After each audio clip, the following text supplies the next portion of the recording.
Why is most corporate training useless?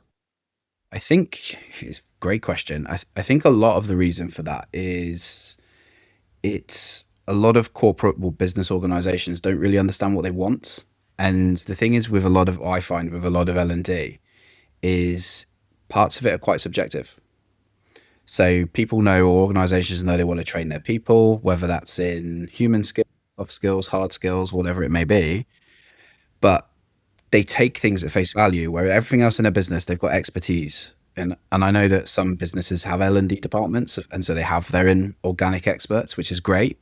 But a lot of the time, what you'll probably see, and you may have found this when you're working in government and seeing some consultancies, is very rarely your L&D experts in your business are actually L&D experts. They're kind of in there as almost as a secondment. They're working within the L&D department.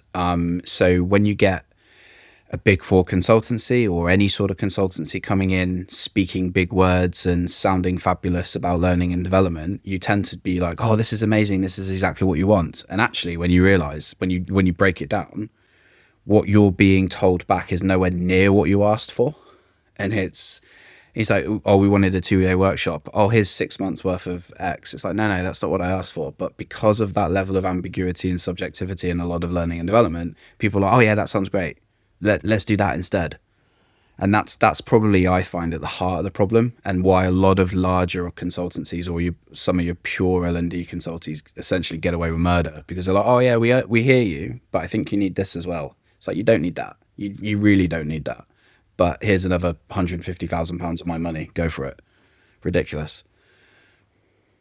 So it sounds like there's an opportunistic angle on this, that they're always trying to squeeze out more. On the other hand, there's also there's a way to look at this, which is that they're just really good at upselling. And I'm curious how you differentiate between a consultant coming in, and let's put the small and big consultancy differentiation aside for a second.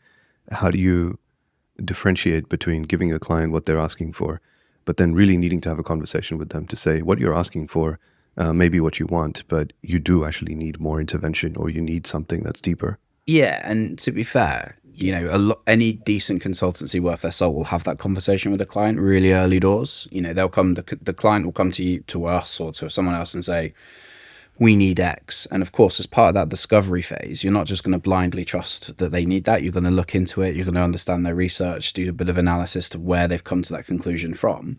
And you're either going to support what they say, or you're going to say, we hear you, but actually based on what we've seen, you don't need this, you need this. Now, they're normal conversations to have. Absolutely. And we have those all the time with every client we have.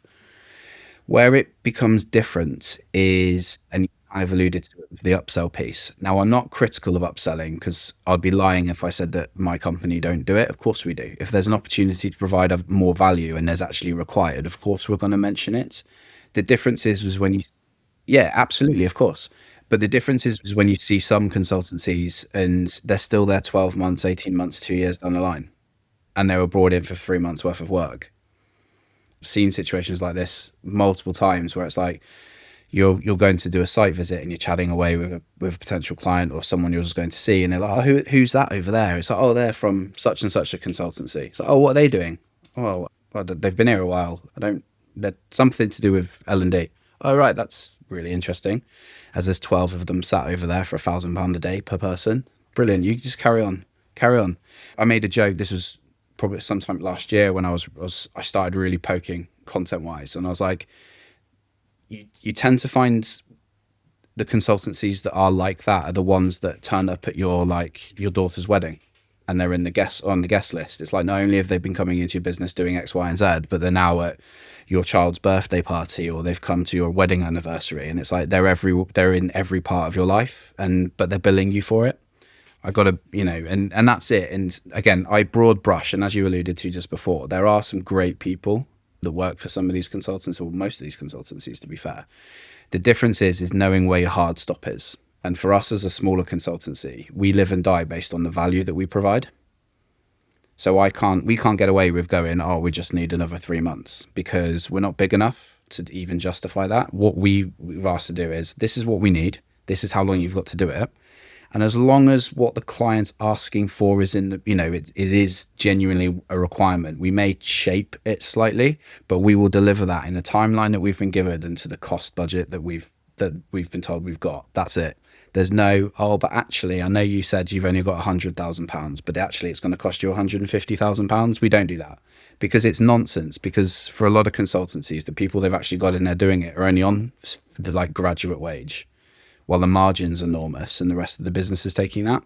And that's the difference. Is understanding, yes, you need to have those conversations to say, are you sure? Let's have a think. Let's really make sure we're getting what your people need from an L&D perspective. But at the same time, understanding that you're not making yourself part of the furniture. You're there to do a very particular thing in a very particular timeline for a very particular budget. Get in, get it done. Because if you do that and do it well, you're more likely to be invited back by the same client again. And that's the crux of everything, really.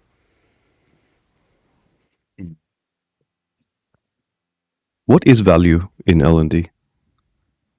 So there's a couple of ways of looking at that. So let's park the obvious, the monetary element to it for a second, because most people would naturally go, well, it's a return on investment, isn't it? The issue we have, I think, with learning and development is how do you quantify return on investment when we're talking about people? So you've got, I always remember quote from Richard Branson from years ago that I either read in a book or it was just said so many times I remembered it. It was that long ago, I can't remember where I first heard it, but it was train your people well enough, or treat your people well enough so they'll stay, train them well enough so they could leave. And that's the crux of learning and development. So your value comes from, if Dev comes to work for my business on day zero as whatever it is I've employed you to do, what extra bits and pieces from a learning development perspective am I going to give you to make you A, better at the job I've employed you to do, B, have an understanding of what your career aspirations are and how am I helping you achieve or work towards those career aspirations, and C, to be quite frank, particularly when we're talking about soft skills, is how can we, if you choose to, how can we help Dev become a better person? How can we help Dev be more confident speaking to groups, delivering briefings? How can we help you with your body language when you're delivering presentations? How can we help you with your Microsoft Office skills? And a lot of that's taken at like face value. Oh, everyone needs to know Word and Excel, but go into more detail. That's value for me. What the best way I've ever heard it described by one of the team that work for me is when a delegate or a person who works for a company finishes a piece of learning, whether e-learning, micro-learning, whatever it may be, they forget the fact that it's because of the job they're doing it, and they just enjoy the fact that they're doing it. That's it. And if that person feels like they've taken something from it and their first impression isn't to go, oh, but this is because this will help me do this at my exact job, that's great as well. But what you want them to think is, oh, that will be beneficial for a longer period of time. I can see how that will help me do X, Y, and Z. That's value in learning and development, not I don't know, off the top of my head, you're coming in to be my head of HR. Well, okay, if all I ever do is throw HR training at you, that's helpful. Of course it is. But what else are we doing to help you become a more rounded person, a more rounded employee? I want to be able to train you. If you found a job somewhere else in 5 years' time, amazing. Other people will like quaff at that and be like, you're spending money for people to leave. Well, yeah, because it's all about helping people be better people. And if that means that you're going to stay in my business for 5 years, amazing. If it means you're going to stay with me for 3 years and then jump, then because you're getting £20,000 a year more somewhere else, then that's amazing as well. I've done my bit to help you. Yeah, and I found the referrals that come from those people that leave to replace them are much higher quality as well. Not higher quality necessarily than the people leaving, but higher quality than you would have found anywhere else, because you've essentially created a group of alumni rather than simply ex-employees. Yeah, exactly that. And there's nothing stronger than word of mouth or social proof. It's, oh, why did you leave? Oh, did something go wrong? No, I loved it there.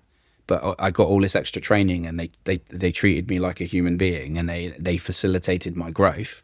And I found this job, I told them about it, and they were like, high five, crack on, that would be amazing. You'll be perfect for that. We love you. We wish you all the best. Amazing. Why would you not do that? I found several organizations that I've worked in and with have L&D departments and L&D teams within the organization. And a lot of employees never hear from them.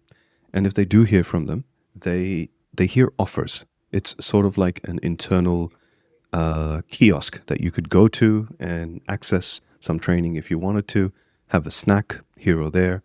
But there's a massive difference between them actually getting embedded into a team to create real development and then being able to track how that development is progressing.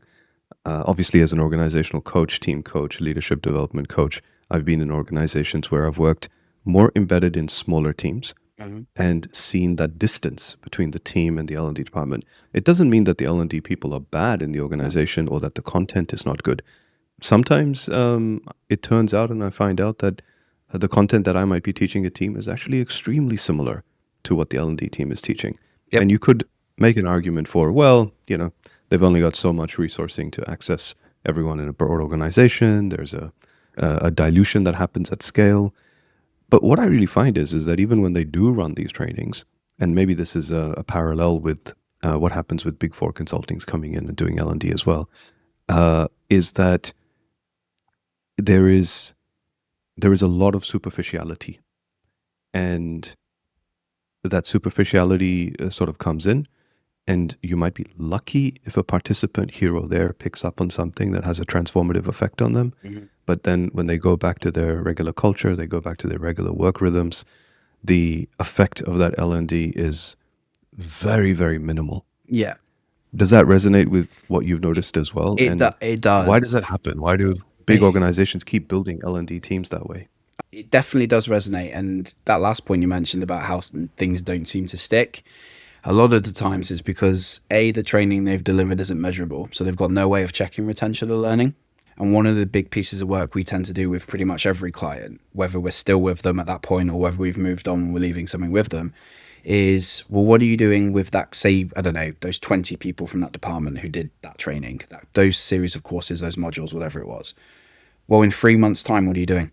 In 6 months' time, what are you doing? In 18 months' time, what are you doing? And they're like, what do you mean? It's like, well, because what you'll tend to find, and I'm sure you would have seen examples of this, where people go on a training course through their employer, and at the end of it, the trainer stood there and he or she's like, can you go on to SurveyMonkey for me and fill out this form and mark everything out of 10 and tell me how great I was and how you loved the course and blah, blah, blah, blah. Yeah, of Now, the issue with course. that, there's nothing necessarily wrong with that. But the issue is people have still got a lens on that they've been in that training. They haven't left that training. So naturally what they're going to do, unless they really, really hated it, everything's going to be neutral. From a net promoter score perspective, everything's going to be a 7 because they're like, yeah, it was great, but what? Yeah, what you actually need to do is wait and go back to them in 3 months' time and say, hey, but don't surprise them. Tell them that's going to happen initially, and say, in 3 months' time, we're going to come and speak to you because you would have had a time to go back to your work, what your day job is, how all that training to absorb, and then what we're going to say to you is, what from that training was useful? What have you used? What haven't you used? Since you've come back to your day job, what have you realized that you could have done with from that training course? That's the biggest problem a lot of companies have with their internal L&D, that they don't do that a lot of the time because they don't have the bandwidth to do it, to be quite frank. And also, you've alluded to a really key point with internal L&D teams is the budget or lack thereof for a lot of companies. And what I've seen a lot of is across all the departments in any sort of medium to large scale organization, everyone's obviously got their budget, but the L&D budget's the first one to be played with because it's L&D, be all right. So yeah, we need an extra 20 grand for this. Actually, let's just take that out of the learning and development budget. It's fine. So what you then get to find, and this is coming full circle to that, the key point of your question there, is from a Big Four perspective or the larger consultancies, why do they keep getting it? It's because learning and development departments or functions have got, let's for argument's sake, £250,000 a year. Okay, they've got £250,000. They understand, rightly or wrongly, that can be played with at any time by the powers that be within their business, and just like that, they could lose 15, 20, 25,000 pounds. So what do? When a Big Four, when a massive consultancy comes along and says for 200,000 pounds, we're going to do all of this for you, they jump at it because they've got the money there to spend. Whereas when a consultancy like mine comes along to do exactly the same piece of work and says it's £40,000, as an example, there's a bit like, well, but if we spent £40,000 there, that will give us just over 200,000. What if but then, oh, but what if we lose this? And you can see where the dilemma comes. So, and it's the trap, it's the value and return on investment trap. This assumption that just because you're spending £200,000 on something instantly means it's going to be high value and instantly means you're going to get a return on investment on it. Whereas actually, what you tend to find with a lot of L&D companies, unless they don't have any function at all and they've never looked at it, a lot of L&D is just tweaking and making minor adjustments to processes, particularly for departments that don't necessarily have, you know, L&D experts, and it's just people that are willing. And there are some fantastic L&D departments out there with great people in that want to do a good job. But something that I talk about when it comes to L&D in businesses is I liken your learning and development department or function to like an estranged biological parent. And they do one of two things. They either consistently stay in your life and are there and there's communication and it's great and you know where they are, or they turn around to you and say, oh, but you know where we are, if you know where I am if I need you. And that's what L&D departments are like. Oh, you know where the SharePoint is if you want to book on a course. You know where our LMS is. You can just log onto the LMS, that'll be fine. Or what you can do is you can be like, this is what we've got going. These are all the teams in our business. These are your career pipelines. These are your career journeys. Hey, Dev, I understood you did this course 4 months ago. How was it? Your next step in your learning journey with whatever business we're in is in 3 months' time. Are you ready for that? Do you need anything? We're just checking in. Have you got the info that we emailed to you? Yada, yada, yada, that type of stuff. Again, I am broad brushing and creating a world of perfection where L&D departments have got all the time in the world to do that. But what we do, and where this comes back to your initial point about consultancies adding that value, what does value mean? It's aiding those companies with that additional bandwidth so they can do those things and get the groundwork in place. Because once they've got the processes in place, they're easier to manage than trying to build them from scratch for themselves. The point that you make about the difficulty of scaling that is so much easier these days with automation, because you could realistically set follow-up workflows that can be automated these days. I would, as it may be controversial for some people, I wouldn't even be reluctant to use AI as a part of that, but you can certainly create a much more intimate follow-up relationship with people to at least check in with them and get feedback that 3 months later. So on that note, I'm curious, what's the most valuable thing you found in a training, the most useful thing that consistently shows up that is also the hardest to stick months later? Oh, what a question that is. Questions. Hardest thing best thing I've seen is the hardest to stick. So I think world according to Could be something you teach or what others sure. teach. World according to Mike a little bit. I think it's leadership training when leadership training is not done properly. So any sort of business organization has variations of leadership training, whether that's people that have just come into management roles and there's a leadership package, or whether that's people being identified as potential leaders and then they go on a leadership training journey. All very, very good. Where it falls down is where they create a separation between learning about leadership in not an academic environment, but a training environment, versus not actually living leadership with real people in real scenarios. So some of the best training I've seen is where it's followed up. So like with role plays, and one of the companies we've done some work for, a great company here in the UK, for leadership training, they have paid actors. So they create scenarios, leadership scenarios, good scenarios, bad scenarios, everything in between, to stress test your leadership abilities. Where I find that it falls down is when, we get 15 line managers, mid-level managers for our company, Dev, and we send them on a leadership course. And then we get them back a week later, whatever it is. And we're like, brilliant, you leaders, crack on. It's like, it doesn't stick because there's no follow-up support for them. We just expect people to absorb information.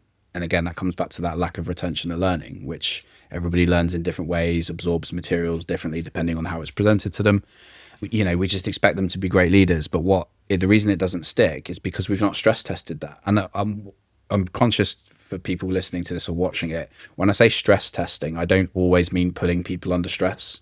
That's, we're not going to lock them in a small space and get them to do loads of conflict resolution. That's not what I mean.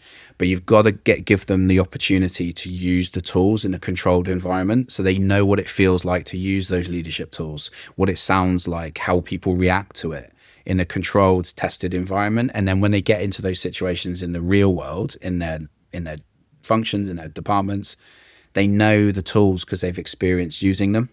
I use the analogies like if you're ever in your house doing DIY, and say you're using, I don't know, a drill or a screwdriver, any sort of tool, chances are that's not the first time. You can go all the way back to being a child, where you had a pretend screwdriver or a pretend drill or a pretend level or whatever it was then. And it sounds silly, but all those little things add up. So the point where you then become an adult, you using that drill or that, you've used it so many times before. It doesn't matter that it wasn't used for real. You've practiced using a screwdriver. You know the mechanisms of using a screwdriver. And that's the thing. It's the same with training. You can't just like spoon feed people information. You've got to give them the opportunity to then practice it. So leadership training is the one for me. And it's a lot of the time the one that businesses spend a lot of money on, like a lot of money, for really good reasons. But they're like, you're going to go away for a week and come back as amazing leaders because the person teaching you used to lead 1 million people in horrendous situations, and we're going to use all that knowledge. Or they went to a sports final, so that instantly means they're a great leader. It's like, yeah, but that's great and it's amazing. You really think, like, sincerely people have that expectation? That some people send people on leadership training and they think they're going to come back as amazing leaders. 100%. 100%. Yeah. Not all. But I truly believe that there are businesses out there that literally go 20,000, 30,000, 40,000 pounds on a leadership workshop, and everyone's going to come back as ninjas.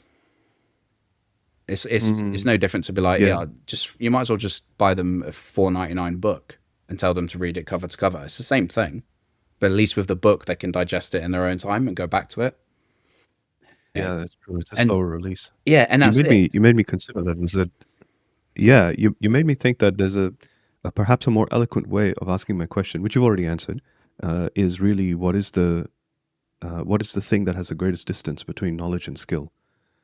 Because that's the thing. I mean, training can embed knowledge and to some extent kickstart the skill journey.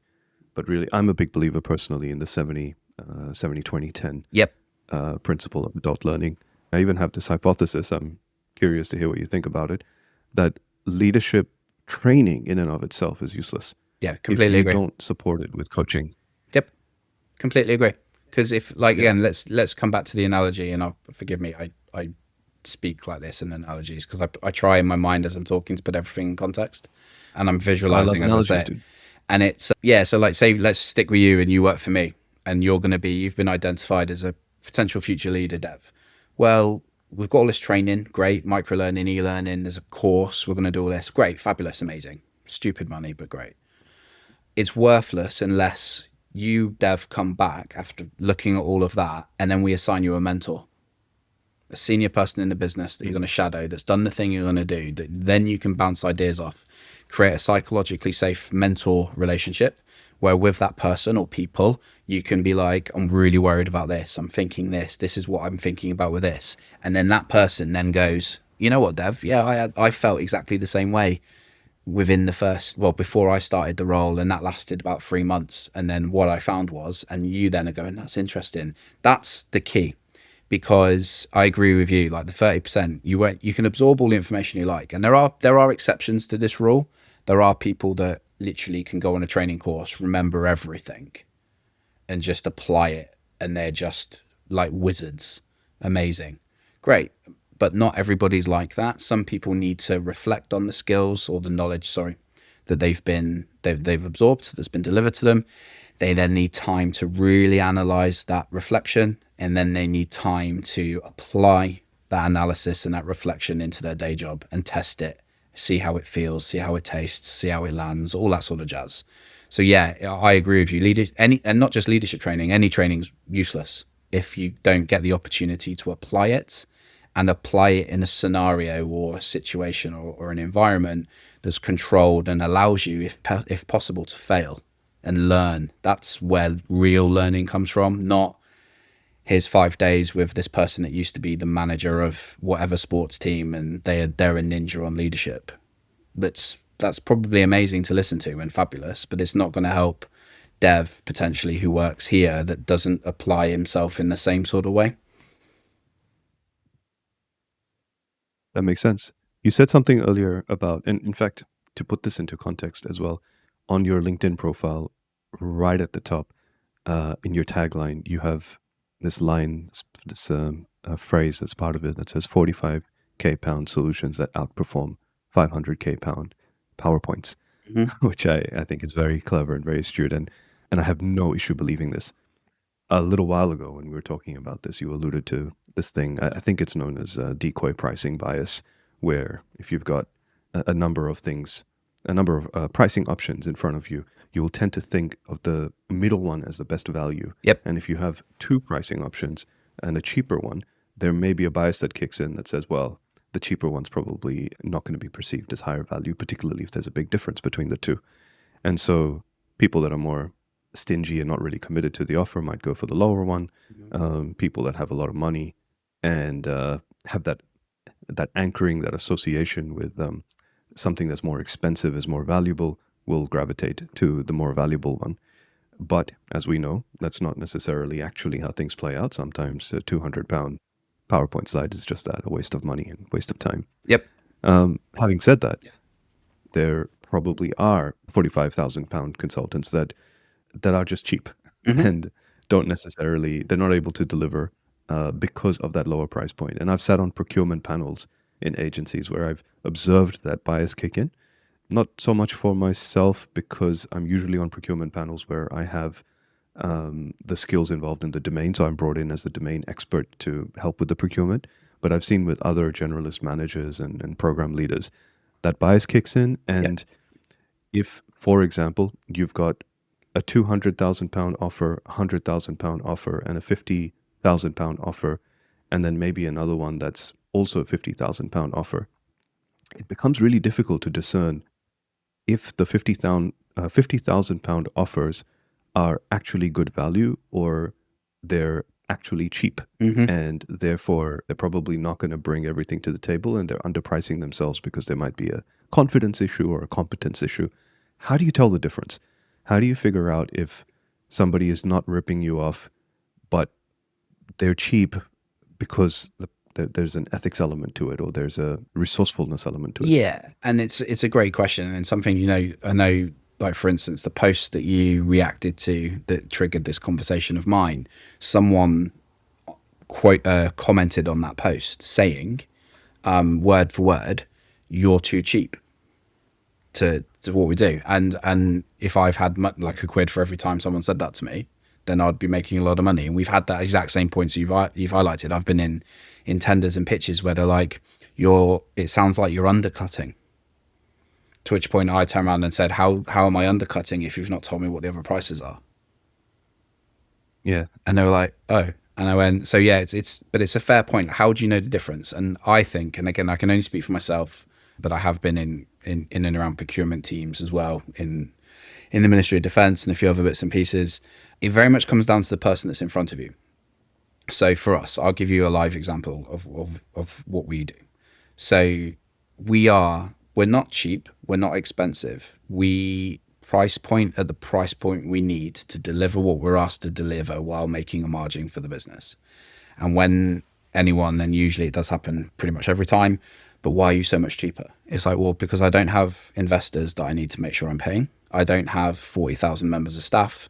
I don't have 15 offices, all 40 stories high. I don't have all of this. What I have 9 times out of 10 for a lot of the things we do is 2 contractors and my margin. And I'm transparent with potential clients. I tell them what my margin is. Like, this is how much I put on top of that for the business. And they're like, oh, right. However, there are other people who are literally just undercutting. And unfortunately, what you tend to find is most of those people, as you've alluded to, will just get ignored because they're like, that's too cheap. Because again, from anchoring and price pointing bias or decoy pricing, usually like the human brain is wired in such a way when you see a list of prices, you usually get suspicious of the cheapest one.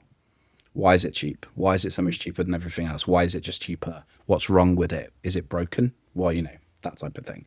And it's up to me then, from a personality and a human engagement perspective, to explain that away, knowing full well that as soon as I put my price points across, people on that panel or wherever is in front of me are going to be thinking, why are you so much cheaper than everybody else? Even though I don't know what the other prices are, but I do know I'm cheaper, probably 100% than the big four. I'm never going to be charging that because it's not worth it.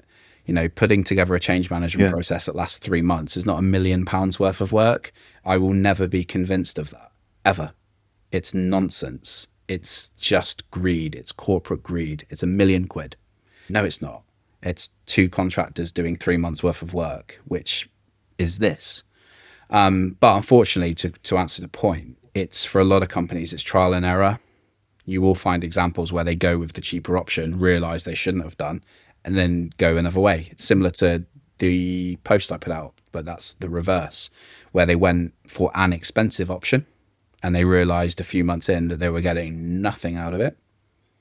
I then was approached. I briefed them, told them what the price was, told them the duration it would take, and they were like, yeah, but, and I've mentioned this in one of the other comments as well, was like, but how are you so much cheaper?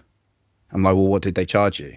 You don't have to tell me, but what are they charging? And that's when they told me. And I laughed out loud. I'm like, that's ridiculous. I'm sorry. It's absolutely ridiculous. But that's because they had 6 people on the ground.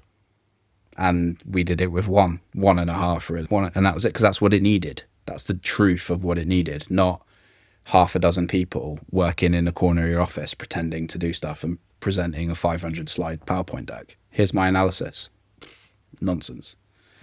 So yeah, it is trial and error, and there's no real experience comes into play quite a bit, particularly with procurement teams and L&D teams. And if you've got people on there with a history of in learning and development, they'll be able to smell BS pretty quickly because they would have seen so many of like those types of pitches and that type of thing. But yeah, it's just experience. But unfortunately, sometimes people fall through the cracks, and you'll pay 200 grand for something that only really needed to cost you 50, or you'll pay 50 for something you really should have spent £200,000 on. That's just the world. There's no way around that. Yeah. Mike, I alluded to I mentioned your LinkedIn headline, and the first word in your LinkedIn headline is veteran. Yep. I know a fair few veterans in the consulting world, and being a veteran is a very big part of their identity. And some of them have built their entire business model and brand around it, and I know you have to a great degree as well. What do soldiers understand about learning that CEOs, heads of learning development departments just don't? It's a really good question. And I think for a lot of it can be summarized in a sense. If you look at any soldier's journey, and it doesn't matter whether that's in the UK, in Australia, any military journey, the vast majority of soldiers, from a learning perspective, have seen the full spectrum of learning, from reading in a book to being shown how to do it, to practice how to do it, to be tested and how to do it, and then to be really tested in a live environment where decisions can ultimately have significant consequences. And whilst there could still be the CEOs out there that have experienced that, I think it's becoming rarer and rarer that you've got a CEO of a business that started off in the mail room on the ground floor and gone, and they've seen every single and touched every single aspect. There's nothing wrong with that, and I'm not suggesting that CEOs need to do that. I'm genuinely not. But a good example of someone that instantly springs to mind is a guy over here in the UK called Ben Francis, who owns Gymshark, the leisurewear brand, and he did everything and to where it is now. So he's literally touched and felt every single part of the business from his journey through it, right the way from, start sewing clothes in his garage to now a multi-billion-pound company. And because of that, when you look at, say, like, for instance, Gymshark's L&D, he's intrinsically wired into what his people need because he's felt it. So when you have the same question about soldiers, every skill, unless you've come, particularly here in the UK, well, the difference would probably be somewhere like America, where you've got, without going into the depths of that conversation, access to firearms. But here in the UK, firearms aren't a thing. So for pretty much everybody in the military, the first time you've touched a firearm is when you've joined the military. So it's new. So you've started that skill from, oh, it's a firearm, all the way through to using it, potentially not everybody, but using it in a real situation. So you've lived and breathed learning and development without realizing you're living and breathing learning and development. And a good example of that, and you'll be able to think of some of the veterans is particularly for those of us that served a long time, like say more than, argument's sake, say more than a decade, certain habits will never go away, ever. And that's because you'll hear the expression, they've been drilled in, drilled in, drilled in. Well, that's learning and development. It's become part of your internal culture.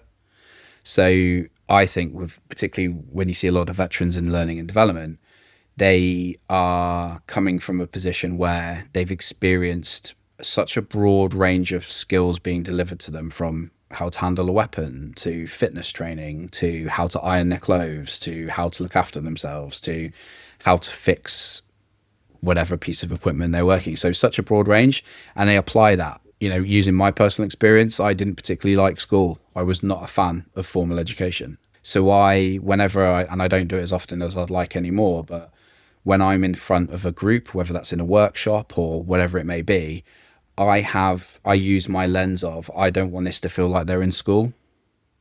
I want it to feel like they're in a conversation. So everything about my delivery from an L&D perspective is the same as my delivery when I was in the military.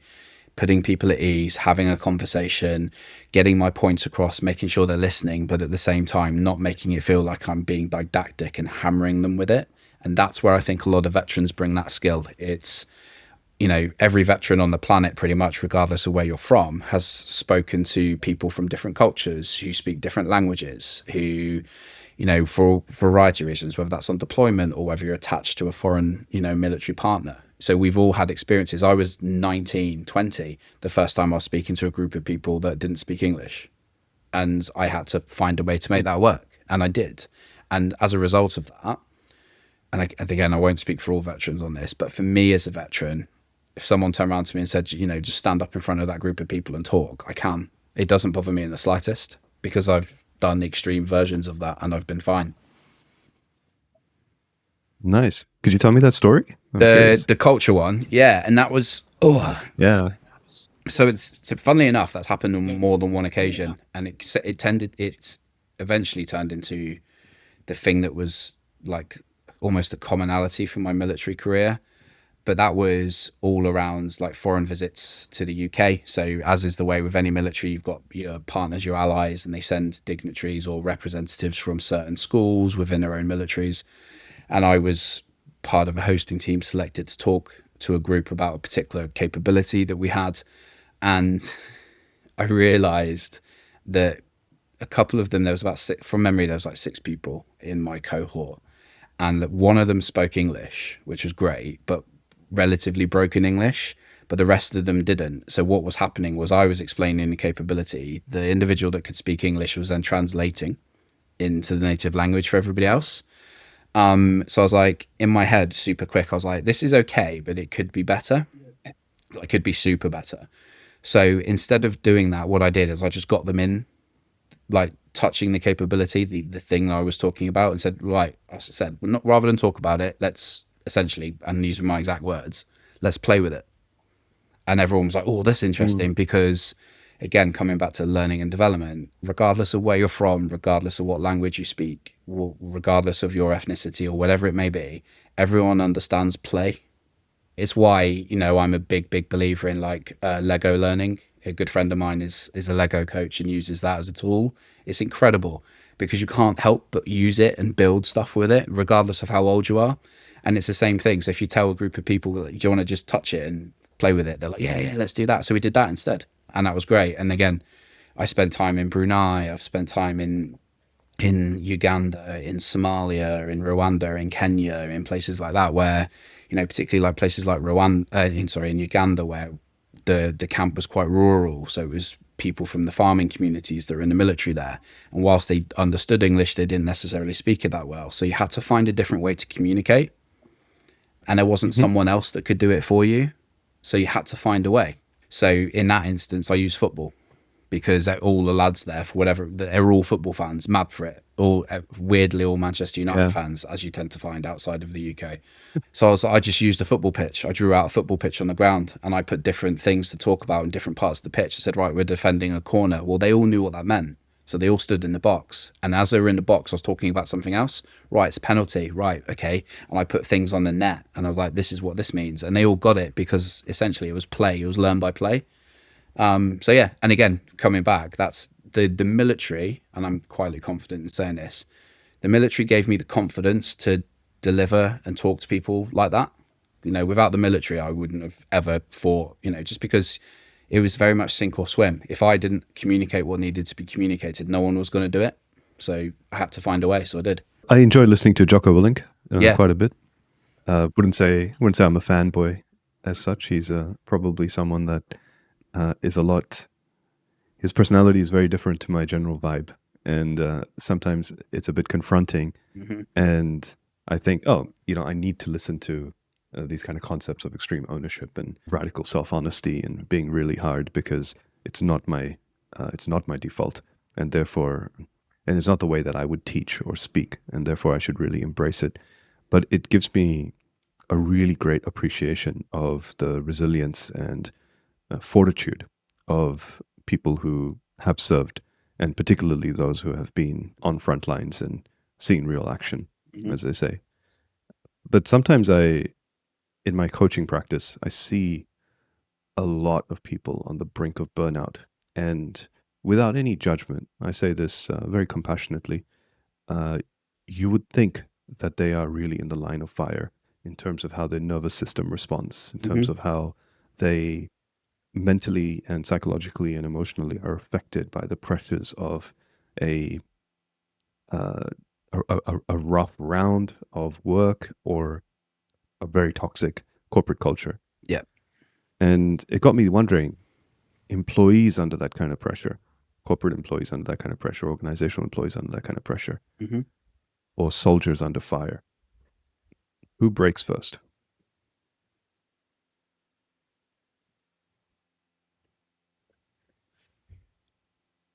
I would probably argue in that context it would be the employees, because the consequence of the soldier breaking is much more severe, much more severe.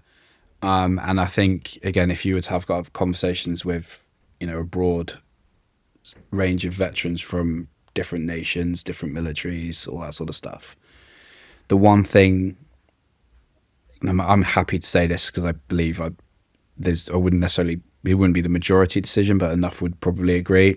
What prevents you from backing away, breaking, and this has a negative connotation as well, much later for a lot of people, is the fear of letting other people down, the fear of letting your teammates down, the fear of being the one in the platoon or the troop that's done something wrong, and that's a really big motivator for people in the military. You don't want to be that person that let everyone else down. In corporate, whilst I'm not suggesting in any stretch that people don't think like that, it's not as severe.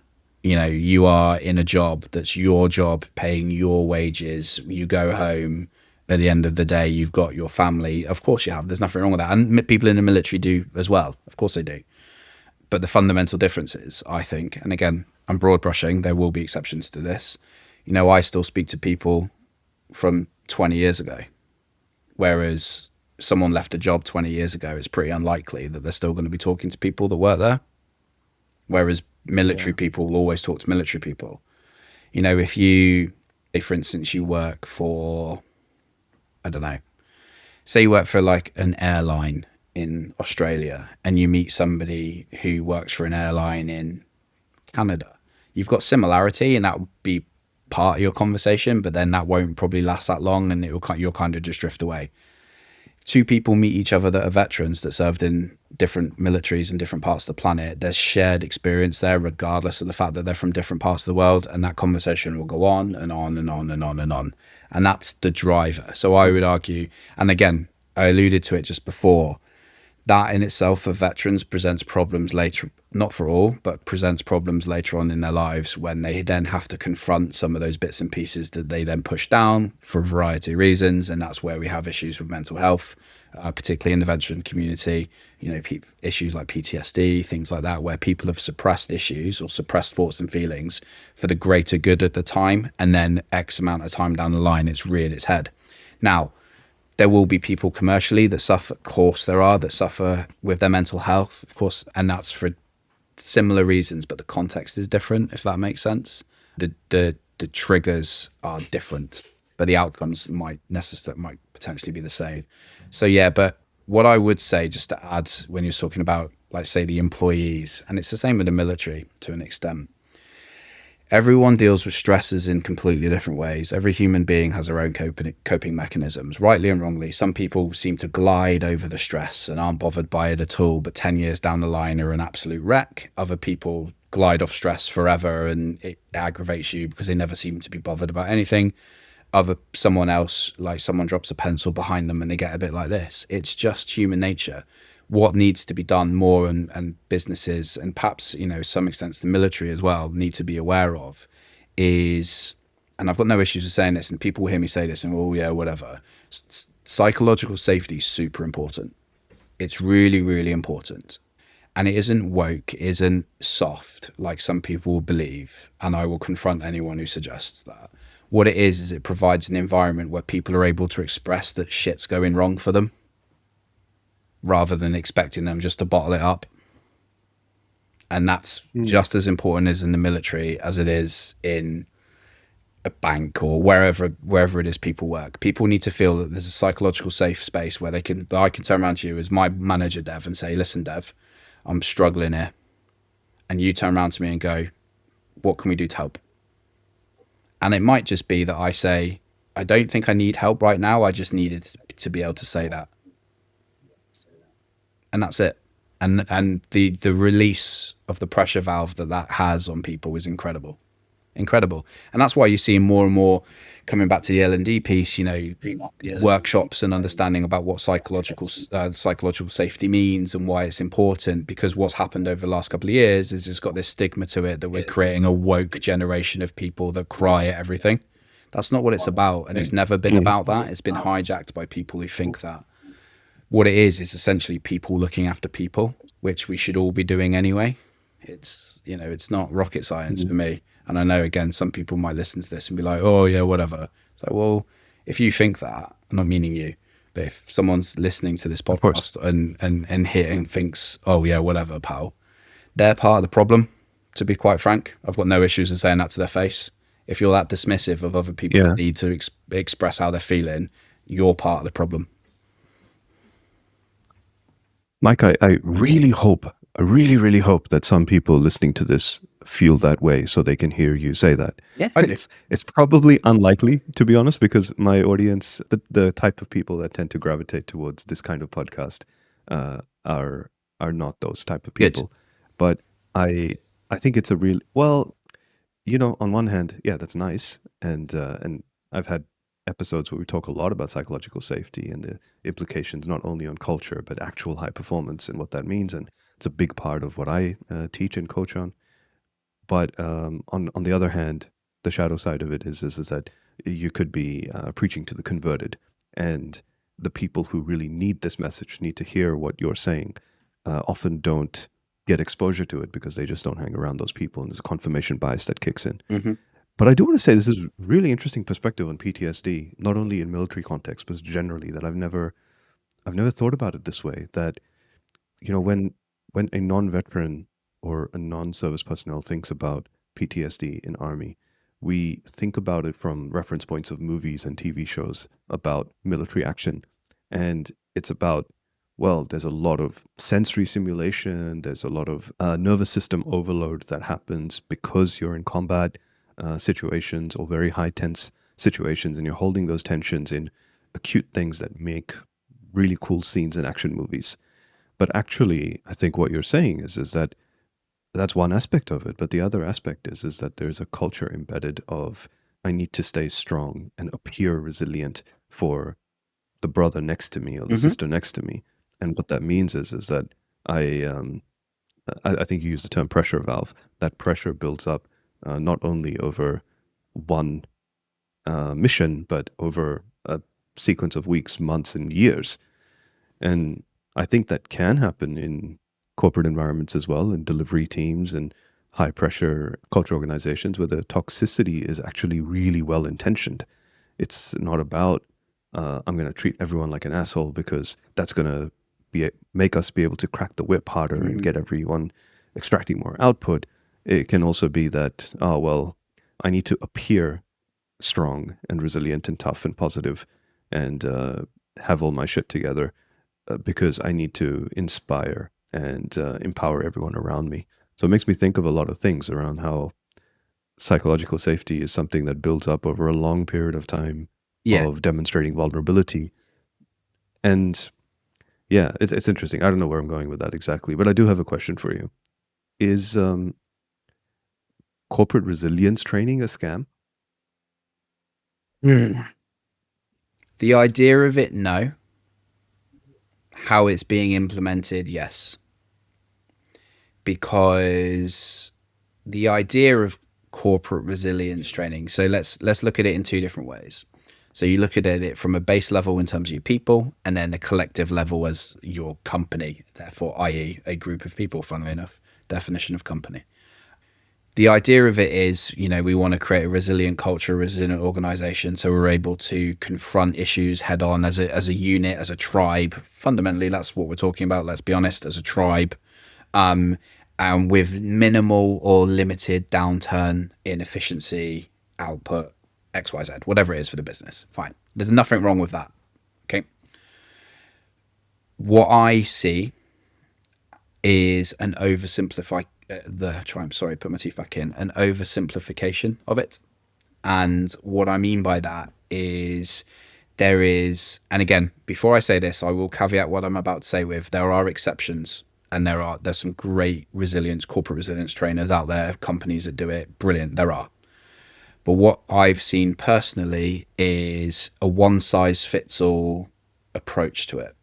Oh, this worked for this company, so therefore it works for you. And it's interesting because this question kind of ties into something you touched on super quick as you were chatting just before. We were talking about that psychologically safe space or creating psychological safety. The only way you can do that is by understanding every single one of your people. And it's the Hmm. same with corporate resilience. Some people in your organization have, for a variety of reasons, got natural levels of resilience. That could have been how they were raised, where they were raised, things they were exposed to, positive and negative growing up. There's loads of different things. And what I'm not saying is you need to you know, an in-depth personal psychological review of everybody that works for you, but you need to have an understanding of who your people are and what makes them tick. Because if you don't have that, all you're doing is going, yeah, all of you are like this. Fundamentally, or corporate resilience training is all of you are like this. We need you to do this, and that will make us all stronger. That completely neglects humans as being individuals, which we all are. We've all got our different motivators. We've all got our different stressors, whether that's for our age, our genders, how we identify, all that sort of stuff has an impact on who we are. So how can you possibly Mhm. train a, a a group of people to be resilient without understanding all of those people? How can you possibly do that? Some people, for love nor money, aren't resilient people. And there's nothing wrong with that. It's just how they are. But trying to fix them creates more issues. Creates more issues. The old, you know, back in the day, as it were, like our parents and grandparents, oh, they just need to get some thick skin, just put them in a difficult situation. Okay. For some people, that's perfect. For other people, it's the worst thing you could possibly do to them. So yes, it Yeah. is. So yeah, the idea of corporate resilience training is great. It genuinely, I mean that. How it's being implemented is just nonsense because it's treated. You might as well just like spray paint over everyone's face or just hold a board in front of them because everyone's like this, so you're all going to do the same thing. It's pathetic. It needs analysis before it so you can understand the demography of your people. Then you can tailor resilience training to the people that you've got. That's it. I 100% agree. And I really like this nuance of understanding your people. I'm thinking about various leaders and managers listening to this and saying, yeah, I get that in practice. And I want to do that with my direct reports. I should do a Myers-Briggs assessment with everyone again, or I should give this survey instrument to everybody so they can do that. And I've done some of those things as well, but you might guess the sarcasm in my tone a little bit. I find those things are extremely useless in and of themselves, similar to training without practice and embedding and coaching and mentoring. What I've seen happen is that they are fantastic for an individual to be able to raise their own self-awareness and work in that way. But when a manager or a team leader or an executive wants to understand their people, or at least thinks that they want to understand their people, and they throw out an instrument across the organization, put some money behind it, and say, fill out this questionnaire and you'll get a personality profile. There's nothing really done with that. No. And I'm sure you've seen that happen as well. So how do you actually understand people in an organization at scale Yeah, good in a question. way that is meaningful and effective? Yeah, good question. It's a great question. Going back to that point you said about, the person, they're direct reports and they throw out a Myers-Briggs or something, some sort of tool, which is common, as you've alluded to. If I was there with that person, I'd be like, but why don't we find out about you first? Why is your natural inclination to make other people do this test? Why aren't you doing it first? And then, again, I'm not going to get into Myers-Briggs because it is okay and it has its purposes. But again, like a lot of these tools, it very much depends on what you do with that data that comes off the back of it. And if you understand what to do with that data, which is the key, which most people don't. But yeah, what are you doing about you? Turn the mirror around and stop expecting your people to tell you about them. What about you? What are you doing? What type of leader are you? Because there's no point understanding your people until you understand yourself. So that's the first thing. In terms of understanding people at scale, so there are, with the different tools, and you've seen businesses do this all the time. I'll do this Myers-Briggs, or, what color are you according to Surrounded by Idiots and the DISC method, and that they have their place. They genuinely do. Oh yeah, and I do like them. I do. I agree. Not to diss on them. And I'm the same. I do like them as well, and I'm conscious that it's coming across in the last couple of minutes. So I'm just slating them. I do like them when they're used correctly by people who understand them. The interesting thing for me is, like, how do you get to know people at scale? Well, in an organization at scale. Well, first of all, you can't. So if you're very at the highest at the top of that tree, there's an element of trust, isn't there? You want to trust that the strategic leaders above you at the various levels have understood their groupings of people. So, and that's the key. So if you've got a line manager that's responsible for 10 people, and you've got 10 of those line managers all responsible for 10 people, each of those line managers should know their 10 people. It's not hard. People will find any excuse. Well, I want to create a separation because I'm their line manager and there needs to be this gap between me and them. No, there doesn't. As a leader in the military, I wasn't 3 miles away from everybody else. I was there with them. I was still reporting on them when you were doing normal stuff. I was writing reports whether they were going to get promoted, performance reviews, like any business does. In the military, it's the same thing.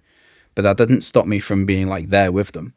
I had to be there with them. That's the only way to learn. You don't separate yourself from your people and then expect them to fill out a Myers-Briggs because you've decided you want to find out about them. You meet them at the water cooler and ask how their kids are, if you know they've got kids. You ask them, how was your week? What'd you get up to the weekend? Oh, I played football. Oh, right, okay. I didn't realize you played. Is that just local? What'd you do that? Oh, it's just for a Sunday league team. Oh, what team's that? That's amazing. How long have you been doing that? 30-second conversation. You find out so much information about people. And the problem, and again, I'm sure you've got views on this as well, Dev, is I think in many cases in society, we've lost that capability just to have a conversation with people, because the nature of conversation has changed digitally for a variety. COVID has obviously had a significant impact on that. The ways in which we work have changed massively. So, I know we're obviously, we have to talk like this because we're on different sides of the planet. But, there's the weirdest thing I've seen in the corporate space is I was with a client, where are we now? August, in February of this year. And I was on their floor plate. There was about 100 people doing various different bits and pieces. And I was at one end with one department. And they had a meeting. And it was on Teams. They were all on Teams. And they were all sat on that floor plate. I'm like, you're all having a virtual meeting with each other. And you're all sat in here, actually sat in here. What are you doing? Why aren't you? There's a route. Just sit around, get around a table, get a brew, have a conversation, have the meeting face to face. They looked at me like I just invented fire. And it's like, I don't, because we've lost that capability, it's weird. And don't get me wrong, not everyone likes the idea of face to face for a variety, like social pressures, social anxieties, 100% get that. Absolutely. Of neurodiversity play against the idea of certain parts of face to face communication, which is absolutely fine. But that doesn't mean broadly we should just completely turn the idea off of just having a conversation with people. It's the best way to find out about people. Best way. 100%. Not Myers-Briggs. I absolutely agree with you. That's brilliant. I really, really love everything that you said. I do have a very strong view on this, actually. I've been thinking about this a lot because I've been very privy to it in my own experiences. I believe that incentive structures are broken in organizations that rise people and hire and recruit people into people management responsibilities, where people management and leadership is treated like a skill, not a discipline. If it was treated like a discipline, not a skill, then you would be hiring people managers as their primary strength being to manage and lead people, Yep. not because, hey, this person has climbed up the ranks because of this domain expertise or subject matter expertise, and they'll figure out how to manage people along the way as well. Mm-hmm. I think that's completely broken, and you end up with people that are either just low EQ, in some cases sociopathic, Mhm. in some cases just very stunted in their social skills, and it is not in their nature to care about their people as much or more than the work. Mm-hmm. And they should really deserve to be rewarded for their expertise and their skill level in what they do. But the fact that people management and leadership is thought of as something that you can just plug on when someone gets to the point of having direct reports is a big part of the problem. And unfortunately, if you want to, in a lot of bureaucratic structures, if you want to make more money, if you want to be perceived to be climbing the ladder, if you want to be perceived to be winning at the game, then it means that you end up in people leadership positions, Yep. even if you shouldn't be, Yep. or if you don't want to be. And in some cases, the inverse happens as well, or maybe in a lot of cases, where if you actually really care about leading and managing people and building great teams, more so than the domain expertise or subject matter expertise, the most recognition you might get is climbing the ranks of a people and culture team or an L&D team, Mm-hmm. as opposed to actually be given leadership opportunities as compared to someone else who might be really smart and good at a particular skill, but have nowhere near as equivalent people skills. Yeah. And I yeah. don't know necessarily what to do about that because it's a very, very systemic problem at scale. Yeah. But I think that's the conversation that needs to be having. And needs to happen across executive organizations. Completely agree. And I think you kind of hit the nail on the head there from an incentive perspective. The corporate world's not ready to have that conversation yet because it incentivizes a certain. Let me go back actually before I finish that sentence. There are some people that shouldn't ever be, for a variety of reasons, shouldn't ever be people managers ever. And there's nothing wrong with that. They are not for it. They don't have the EQ for it. They don't have the desire, the want, the need, whatever it may be. And that shouldn't be shied away from. Shouldn't be. There's a place for everybody, and we need to understand that. One of the best things I was ever told in terms of people management was I'd not been in the military long, and as they have in other militaries, here with the British Army, you have tank regiments, and depending on which tank regiment it is, they refer to themselves as cavalry regiments because back in the day they actually had horses, so they're cavalry. And it was in Canada, and I was attached doing some work with this particular regiment, and I was sat in a big headquarters tent with the commanding officer, who really, really good guy, really intelligent man. And we're chatting away about leadership, similar to what we're talking about now, what it means. And I was fascinated to his views. He was a colonel at that point in the British Army, massive range of experience. And I was like, well, what's it like at your level? Because considerably higher than where I was. And he started talking about how you treat your people. And he turned around and said, as a commanding officer, you've got two choices. You can either flog your horse or you can nurture it. And by horse, he was referring to people, but he was using the analogy of being from a cavalry regiment. And I went, what do you mean by that? And he goes, well, you can either whip your horse and get it to perform above and beyond, because that will look good on you. And your next job, 2 years, because everything's in a 2-year-ish rotation in the British Army, your next job will be really great because you've got the regiment to perform and you've flogged them and it's great. Or you can nurture your horse. You can look after them. You can take care of them. You can train them. You can treat them well. But you may not get that really nice job next. And he went, leadership. He goes, he looked at me, and he still, even I've spoke to him last year, he still calls me Michael. And he's like, the thing is about leadership, Michael, is if you forget it's about people, then you're not a real leader. If bad leaders are the ones that only think about themselves, good leaders are the ones that forget themselves altogether. That's what it is. That's all it is. Beautiful. Mike, we're coming up at time. I have a couple more questions. In fact, I have a lot more questions that we didn't get to, but maybe we can do a part 2 at some point. Sure. Always happy for that. I'm curious, what's the one thing that you would scrap from 90% of L&D programs? What? Leaving the punchy questions till right at the end here, Dev. What's the one thing I would scrap? I would scrap, it's still L&D, but a bit broad, so forgive me. I would scrap the traditional idea of onboarding in your learning and development for a business. Interesting. Because what that has turned into, and again, I present my forgiveness to those listening to this who don't do this, but it is rife. Onboarding's turned into, there's the coffee machine, there's the toilets, there's your desk, this is what you do. Now you're going to spend an hour with this person, right, you're good to go. It's ridiculous. When I say I would scrap it, I'm not saying I would scrap bringing people into the business and training them. Of course I'm not. But by calling it onboarding, it has this stigma attached to everything I've just described it to be. This is where you fill your water bottle up. This is where the lifts are. This is where you can eat your lunch. That's not onboarding. My children had that on their first day at school. The school didn't call it onboarding. It's, what I would replace that with, because I wouldn't just purely scrap it, onboarding starts the moment you offer someone a job.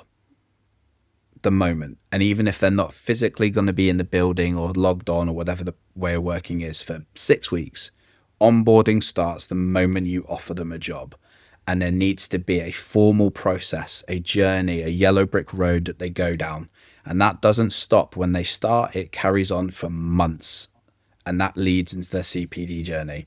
And that's key for me, because thinking of L&D, I always look at certain aspects of learning and development as a retention tool. People are going to be looked after. They're going to be trained. They're more likely to stay. They're being looked after. Mm-hmm. The cost of poor L&D and poor onboarding is huge, because it's not just another salary. It's the agency fees to the recruiter. It's more money to do this. It's more money to do that. So do it right to begin with. Scrap what you think you know about onboarding completely. Throw it out the window. Forget everything.